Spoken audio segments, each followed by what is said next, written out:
ہو رہا ہے۔ اگر آپ قانون اور آئین کی بالادستی کی بات کریں تو ہم نے یہ دیکھا کہ پچھلے ہفتے جو لاہور ہائی کورٹ نے فیصلہ دیا، جس میں کہ یہ بات بہت واضح طریقے سے کی گئی کہ الیکشن کو ایک دن بھی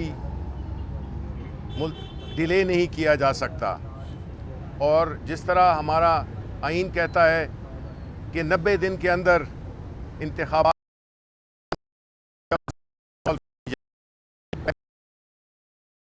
ہوئیں، ہمیں عدالتیں وہ نہیں کارگر ثابت ہوئیں تو ہمیں عدالت جانا پڑا، اور عدالت نے بڑے واضح الفاظ میں بغیر کسی کنڈیشنز کے یہی کہا کہ آئین یہ کہتا ہے آرٹیکل 105 کہ آپ نے 90 دن کے اندر ہی الیکشن کرانے ہیں۔ اب فیصلہ ہوئے بھی ایک ہفتہ ہو گیا ہے، لیکن ہم دیکھ رہے ہیں کہ الیکشن کمیشن آف پاکستان کی طرف سے کوئی موومنٹ نہیں ہے، کوئی حرکت نہیں ہے جس سے کہ ان کا یہ ارادہ ہو کہ وہ الیکشن کرائیں گے۔ ایسی صورتحال جو کہ کل پشاور میں بھی یہی پٹیشن ہماری پشاور ہائی کورٹ میں بھی لگی ہے، اور ہم یہی امید کرتے ہیں کہ چونکہ قانون اتنا واضح ہے کہ فیصلہ وہی آنا ہے انشاءاللہ جو کہ لاہور ہائی کورٹ نے دیا ہے۔ لیکن ہم الیکشن کمیشن آف پاکستان کی طرف سے جو کھلم کھلا ڈیفائنس ہے کہ ان کو یہ حکم دیا گیا ہے کہ وہ الیکشنز کی ڈیٹ کو اناؤنس کریں اور ملک کو اس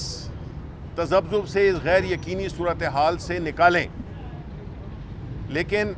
ہم نے یہی دیکھا ہے کہ الیکشن کمیشن آف پاکستان نے جہاں پی ٹی آئی کا تعلق آتا ہے وہاں پہ ہمارے ساتھ ایک ایسا رویہ اختیار کیا جاتا ہے جس میں کہ لگتا یہ ہے کہ وہ ایک فریق ہو،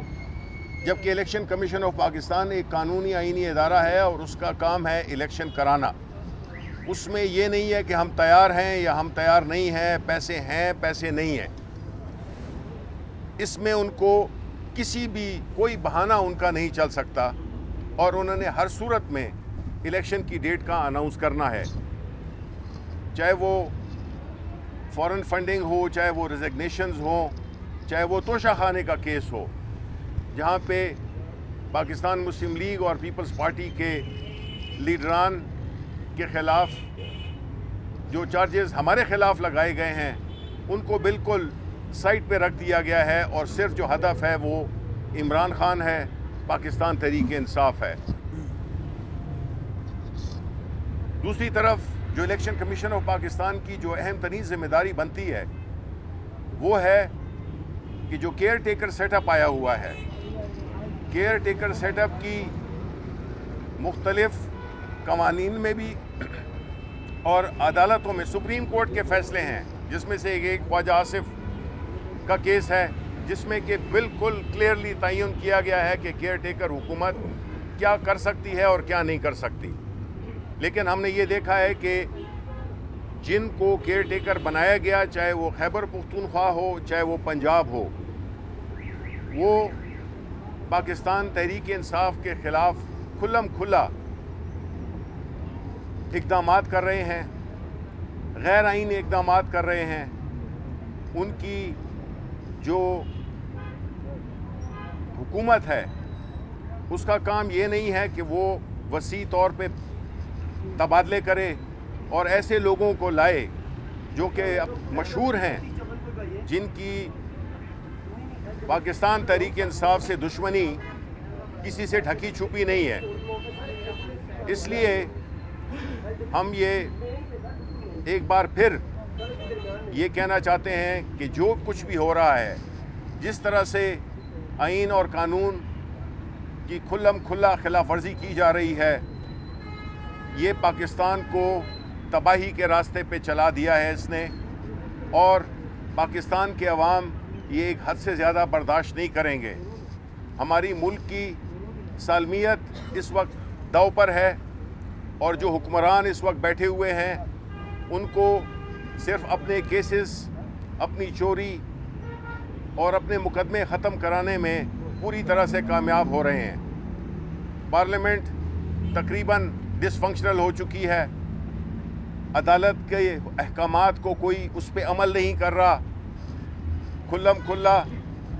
لیڈرشپ پاکستان تحریک انصاف کے چیئرمین اور ان کی لیڈرشپ کے خلاف جو کارروائیاں ہو رہی ہیں، جو گرفتاریاں ہو رہی ہیں، لیکن گرفتاریوں سے ہم ڈرنے والے نہیں، کیونکہ ہمارے چیئرمین نے یہ اعلان کیا ہے کہ ہم خود جیل بھرو تحریک میں ہم خود ہی اپنی گرفتاریاں دیں گے۔ لیکن یہ بات پاکستان کے عوام کو ہم ایک بار پھر بتانا چاہتے ہیں کہ دیکھیں، اس ملک کی معیشت، اس ملک کی سالمیت، اس ملک کے قانون اور آئین اس وقت خطرے میں ہیں، اور پاکستان کے عوام کو جس طرح کہ وہ ماضی میں بھی اپنا حصہ ڈالتے آئے ہیں وہ اپنا حصہ ڈالیں، اور ہمیں قانون اور آئین کی حکمرانی کی جو جدوجہد ہم کر رہے ہیں اس میں ہمارا ساتھ دیں، تاکہ ہمارا ان نااہل، ان کرپٹ لوگوں سے ہماری جان چھوٹے اور یہ ملک ایک بار پھر جو ہے تو ترقی کا سفر شروع کر سکے، کیونکہ موجودہ حالات میں یہ ناممکن ہے۔ بہت بہت شکریہ۔ شہزاد صاحب یہ بتا دیں کہ جو بغاوت کا قانون ہے، غداری کا، وہ انڈیا کے اندر بھی انہوں نے کالعدم قرار دے دیا ہے۔ اب اسی قانون کے تحت جو ہے وہ آپ کے ایک جو سابق وزیر خزانہ ہے ترین صاحب، ان کو بھی گرفتار کرنے کے احکامات دے دیے گئے ہیں۔ دیکھیں، یہ تو طے ہے کہ جو بھی پاکستان تحریک انصاف کا لیڈر یا جو بھی حق کے ساتھ کھڑا ہوا ہے اس کے خلاف کوئی نہ کوئی چارجز، کوئی نہ کوئی مقدمے، کسی نہ کسی بہانے ان کو گرفتار کرنے کی کوشش کی جا رہی ہے۔ ہم اس کی مذمت کرتے ہیں، لیکن پھر میں یہ کہتا ہوں کہ جیل بھرنے سے کچھ بھی نہیں ہوگا۔ ہم تو خود ہی اپنا آفر کر رہے ہیں جیل بھرو تحریک، جو کہ انشاءاللہ آئندہ کچھ دنوں میں چیئرمین صاحب اس کو اناؤنس کریں گے، اور ہم اس قسم کی حرکتوں سے دیکھیں، کیونکہ جدوجہد جو ہے نا وہ آسانی سے آپ کو جو مقام ملتا ہے وہ آسانی سے نہیں ملتا۔ جو صحیح راستہ ہوتا ہے وہ کھٹن ہوتا ہے، اس میں قربانیاں دینی پڑتی ہیں۔ یہ ملک بنا بھی قربانیوں کی وجہ سے تھا، لیکن آج ہم اس کے سالمیت کے درپے ہیں، اور اگر یہ جدوجہد ان قابضوں سے، ان کرپٹ لوگوں سے اگر ہم نے جان چھڑانی ہے تو یہ کوئی آسان کام نہیں ہے۔ یہ بڑے طاقتور لوگ ہیں، اور انہوں نے اپنے دور میں جو بھی کام کیے ہیں وہ بنیادی طور پہ ایک خاص گروپ، ایک خاص مافیا بنایا ہے، جو کہ ہمیشہ اور ہر ادارے میں موجود ہے۔ وہ اس کی وجہ سے وہ اس قسم کی حرکتیں کر رہے ہیں۔ شفیع صاحب یہ بتائیے گا کہ پاکستان میں جس طرح آپ نے بتایا کہ جمہوریت پنپ نہیں سکی، اس کی جو وجوہات ہیں وہ اب عوام کے بالکل سامنے ہیں، جی، تو کیا وجہ ہے کہ آپ تمام جو سیاسی اسٹیک ہولڈرز ہیں وہ ایک میز پر بیٹھیں اور اس کو ہمیشہ کے لیے ختم کریں؟ آپ کی حکومت ختم کی گئی، ماضی میں پیپلز پارٹی کی حکومت ختم کی گئی، نون لیگ کی ختم کی گئی، تو یہ جو کھیل ہے اس کو ختم ہونا چاہیے۔ اس کے لیے کیا کردار ادا کر سکتے ہیں آپ؟ دیکھیں، ہمارا تو کردار بڑا واضح ہے۔ ہم یہ سمجھتے ہیں کہ ملک میں کوئی بھی حکومت ہو، اگر وہ صحیح کام اس سے نہیں کیا تو اس کی جو اس کا احتساب ہے وہ پاکستان کے عوام الیکشن میں کریں گے۔ یہ تو بڑی سمپل سی بات ہے، لیکن اس کے لیے ایک بات بڑی اہم ضروری ہے، وہ یہ ہے کہ سب سے پہلا جو قدم ہے وہ ہے فری اینڈ فیئر الیکشن۔ اب آپ نے دیکھا کہ جو الیکٹرانک ووٹنگ مشین تھی اس کی انہی سیاسی جماعتوں نے مخالفت کی، کیونکہ وہ نہیں چاہتے ہیں کہ الیکشن فری اینڈ فیئر ہو۔ ایسی صورتحال میں آپ ان کے ساتھ، کیونکہ وہ تو فریق بنے ہوئے ہیں، یہ ایک مافیا ہے جو کہ جس کا جمہوریت سے کوئی تعلق نہیں ہے، تو یہ جو دو خاندان ہے خاص طور پہ، یہ جمہوریت نہیں، یہ اپنے اقتدار اور اقتدار برائے کاروبار اس کے لیے کرتے ہیں، جبکہ پاکستان تحریک انصاف کے جو چیئرمین ہیں نہ ان کی کوئی کاروبار ہے نہ ان کی کوئی بزنسز ہیں، تو وہ تو اس ملک کے لیے کام کر رہے ہیں، وہ تو اس ملک کے لیے جدوجہد کر رہے ہیں، اور اسی لیے پاکستان کی میجورٹی عمران خان کے پیچھے کھڑی ہوئی ہے۔ جب شفیع صاحب یہ بتائیے گا کہ ادارے نے حکم دیا ہے کہ 90 روز کے اندر الیکشن کی ڈیٹ کا جو ہے وہ اعلان کیا جائے، جی، لیکن بظاہری طور پر جو حکومت ہے وہ خزانے خالی ہونے کا جو بہانہ بنا رہی ہے، اور بظاہری طور پر یہ بھی لگ رہا ہے کہ وہ 90 روز کے اندر الیکشن نہیں کروائے گی۔ اس صورت میں پی ٹی اے کا سٹانس کیا ہوگا؟ نہیں، دیکھیں، پہلی بات تو یہ ہے کہ اگر 85 ارکان کی کابینہ جو کہ غیر ملکی دوروں سے فارغ ہی نہیں ہوتی ہے،